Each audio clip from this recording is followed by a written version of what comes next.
people don't necessarily give it a chance, you know? When they hear the Ottawa music scene, they may dismiss that upon first hearing it, and I mean, before I moved here, I didn't have much of a clue of anything going on. It was sort of just like a practical, easy move from where I was living. And then I got here and I was like, whoa, there's a lot of really interesting stuff going on. Not just in the music scene, in the whole arts community.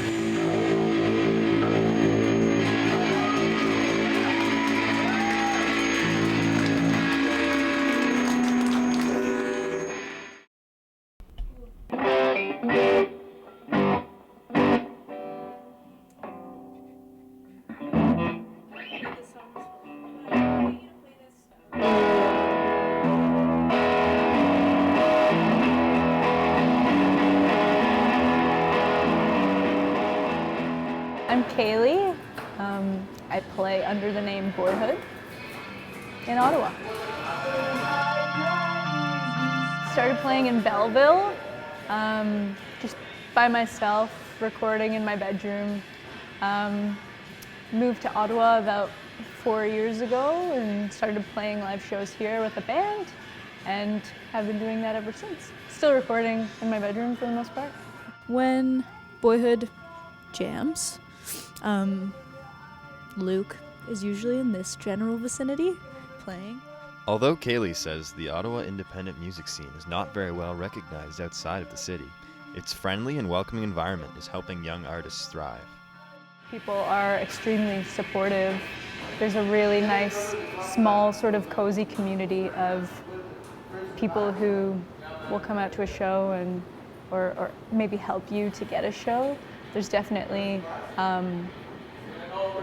like a lot of younger bands that have started doing stuff in the past few years, like some really exciting new stuff, but there's definitely an older community as well that have been doing it for, you know, a decade or two, who definitely contribute to getting the younger bands shows and maybe putting out their music or whatever.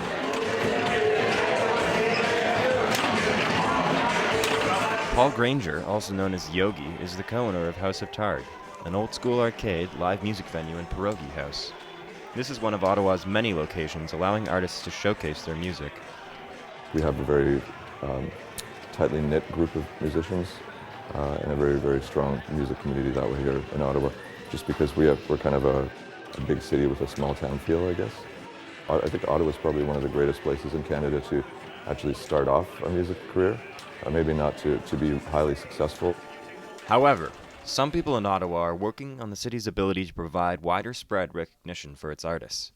This February, Megaphono, a brand new Ottawa music festival, will be used as a platform to expose local musicians to a selection of international music labels.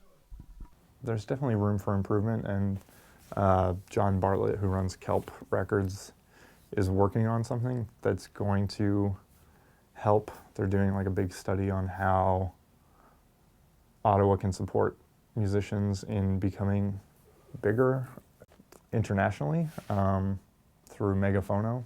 It might be just like flying in people from outside, like from LA, like music supervisors and agents and things, bringing them in, doing showcases and just showing what Ottawa has to offer musically.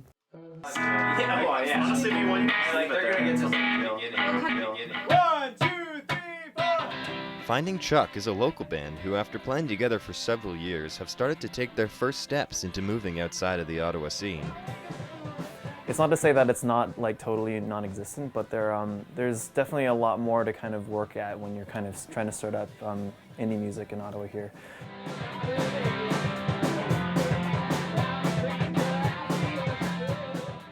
There's definitely a lot of you know, programs and things that are out there to kind of help, you know, kickstart indie artists and all that stuff, but it's just a little bit more work.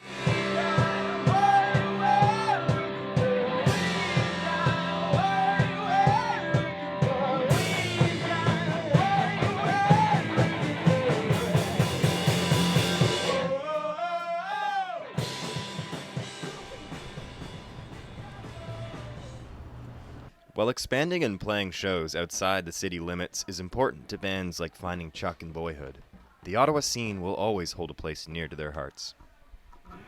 everyone's really supportive and involved in the scene, because there isn't a huge one. But there is a lot of stuff going on that people don't necessarily know about elsewhere. And I think it's really special that way.